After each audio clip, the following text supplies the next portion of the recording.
welcome to this course, an introduction to new sanitation systems, economies, and markets. My name is Cheryl Hicks. I'm a sanitation economy specialist. I have been part of the original team that has established the vision and pathways to a sanitation economy during my career. The sanitation economy is now internationally recognized as a new paradigm for economically sustainable and equitable sanitation services. During this course, we will introduce you to new thinking and mindsets that have led to the establishment of the sanitation economy vision. You will learn about how sanitation systems are being reimagined, from new technological developments to circular design and digitization. We hope that by the end of this course, you will see sanitation systems as a vast new frontier for value creation that we are only just beginning to unlock, and that you will take this new knowledge and mindset into your own work and join us on this exciting journey, transforming sanitation systems into new marketplaces of business opportunity that improves lives, protects the environment, and enables sustainable development. In Module 1, we will explore the sanitation economy vision for new sanitation systems that are creating new economies and new markets.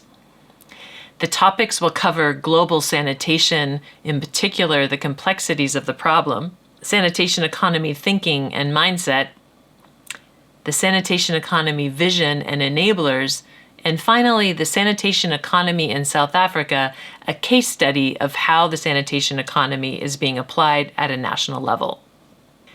The objectives of this module, first of all, are to explore the current challenges with sanitation systems and access globally. Secondly, to introduce sanitation economy thinking as a solution. And finally, to review how new sanitation systems and markets are evolving in South Africa. This is video 1 of 3 in Module 1. In this video, we will focus specifically on the context of global sanitation systems, including the current challenges and problems to solve. Then we will explore sanitation access globally and define safely managed sanitation as the global sustainable development goal that we are all working towards. So what is the problem that new sanitation systems and economies are trying to solve? Well, currently 3.6 billion people globally lack access to safely managed sanitation, and that's about half of the world's current population. This is a staggering number considering that sanitation services are a basic need and human right. As you can see in this map, those numbers are disproportionate to Africa and Asia. They are directly linked to the affordability and accessibility of water and sanitation infrastructure. While income and inequity are key drivers, the reasons why people don't have access to sanitation can be much more complex. We are going to review some of those historical challenges in this module, and we will continue to peel back the onion as you go through this course.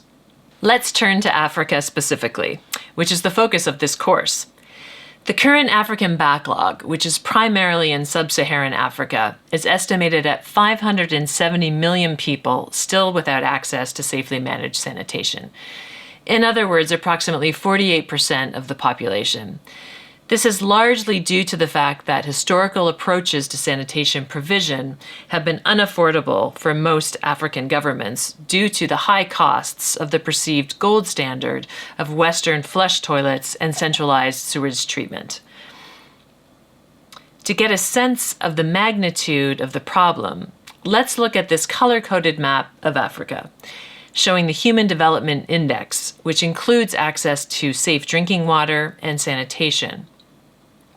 Based on data from the United Nations Development Program, the darker colors indicate scores below 50% on the Human Development Index.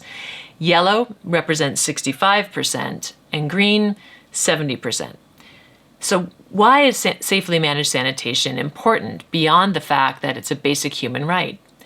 Well, lack of sanitation infrastructure and services or poorly managed sanitation pollutes the quality of water needed to sustain the health of people and the environment. Polluted water puts even more pressure on already scarce water resources and puts more pressure on families' livelihoods if they cannot work because they are chronically ill from drinking polluted water.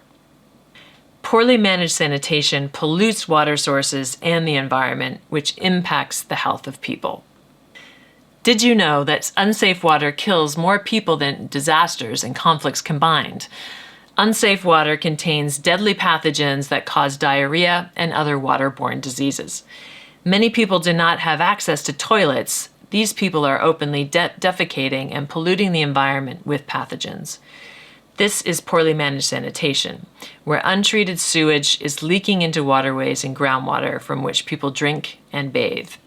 Access to safe drinking water is directly linked to lack of safely managed sanitation and a grave public health threat and economic burden, reinforcing the cycles of poverty. This map shows the share of people in the world still without access to safe drinking water as of 2020. You can see that in many parts of Africa, where the colors are yellow and orange, up to 50% of the population do not have access to safe drinking water. So what does success look like? What is the global goal for clean water and sanitation? The United Nations Sustainable Development Goals were adopted by all United Nations member states in 2015, providing a shared blueprint for peace and prosperity for people and the planet and targets to be achieved by 2030. Sustainable Development Goal 6 sets the target to ensure availability and sustainable management of water and sanitation for all.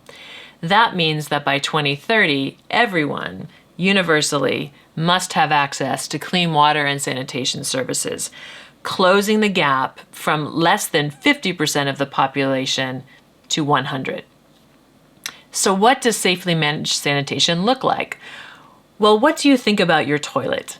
Do you think about your toilet? Do you think about what goes into your toilet and what happens to what you put in your toilet once you flush? Many of us don't think too much about our toilets and what we excrete or where it goes. But historically, safely managed sanitation has meant a flush toilet in your home that uses a lot of water to flush your sewage into centralized sewage treatment plants, and the sewage and wastewater gets treated to remove harmful pathogens, cleaning the water to send it back into waterways, as you can see in this photo. Have you ever noticed that most wastewater and sewage treatment plants sit on the edge of lakes and rivers? The focus of safely managed sanitation has been safely removing pathogens from the water and the environment. You will hear more about the history of the toilet in Module 2 and the history of wastewater and sewage treatment in Module 3. In many parts of the world, people do not have a toilet in their homes and rely on communal toilet blocks shared by entire communities, as you see in this photo.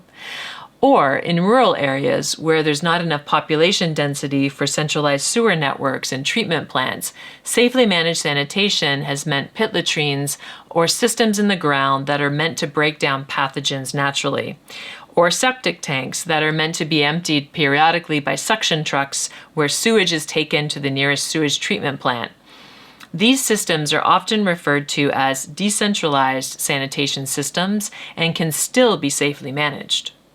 So whether centralized or decentralized, safely managed sanitation must comply with these 4 key factors.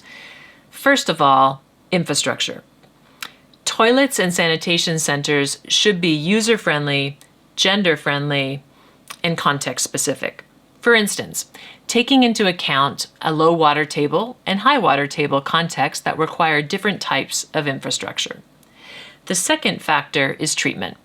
Safely managed sewage and fecal sludge treatment must kill all pathogens, and as you will learn later in this course, be considered for resource recovery and reuse opportunities. The third factor is society. It refers to the affordability for governments and households, but also cultural preferences, such as the wipe or wash cultures. It also covers training and education on how to operate and maintain the sanitation system to ensure the systems remain safely managed. And finally, the environment. Sanitation infrastructure should be safe for the environment and resilience to shocks such as climate change, which we will be hearing about later in this course. It should also be safe for soil, fresh water sources, and groundwater sources. So why doesn't everyone have access to sanitation?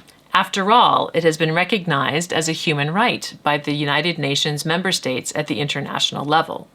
The root of the problem has been the cost. Sanitation systems, referring to the historic gold standard of flush toilets and centralized sewer systems, are extremely costly in initial infrastructure costs and ongoing operations and maintenance costs.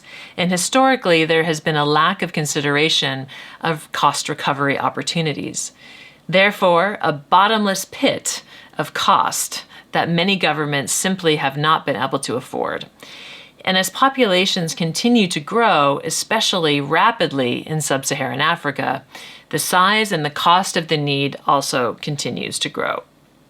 Do you know how much it would cost to ensure everyone, everywhere, has access to safely managed sanitation? The total costs of achieving Sustainable Development Goal 6 on universal access to sanitation globally by 2030 has been estimated in the trillions of dollars for infrastructure and operations and maintenance costs, as you can see in this chart from UNICEF. But sanitation infrastructure is not the only cost burden. Inadequate sanitation has been estimated by the World Bank to cost governments and society and businesses over $260 billion per year, attributed to increased disease burden and health costs, lost worker productivity, and environmental pollution. So who pays for sanitation? Historically, investments in sanitation infrastructure have come from governments, multilateral development banks, and through overseas development assistance. Historically, sanitation has not been seen as a source of value creation of interest to the private sector. However, to close the $1 trillion a year investment gap to reach universal access to sanitation by 2030, investments will need to be increased from all sides: governments, donors, and the private sector. You will learn more about the history of sanitation economics in Module 5. So as we have seen in this video, the key driver holding back on progress to universal access to sanitation has been the cost burden associated with current systems of flush toilets and sewage networks that we call the gold standard, on which current investment need estimates have been based. To create a new vision of sanitation systems that solves the current cost burden, which has made access to safely managed sanitation unaffordable for the majority for over 100 years, isn't it time to reimagine the system? What if we solved all the problems holding back universal access to sanitation? What would that new vision of sanitation systems look like? What if sanitation systems could be lower cost and accessible to all, more efficient, cost recovering, value generating, value adding, and delivered through the market? Well, these are the kinds of sanitation systems we're going to be exploring as you go through this course. Thank you for watching. Goodbye.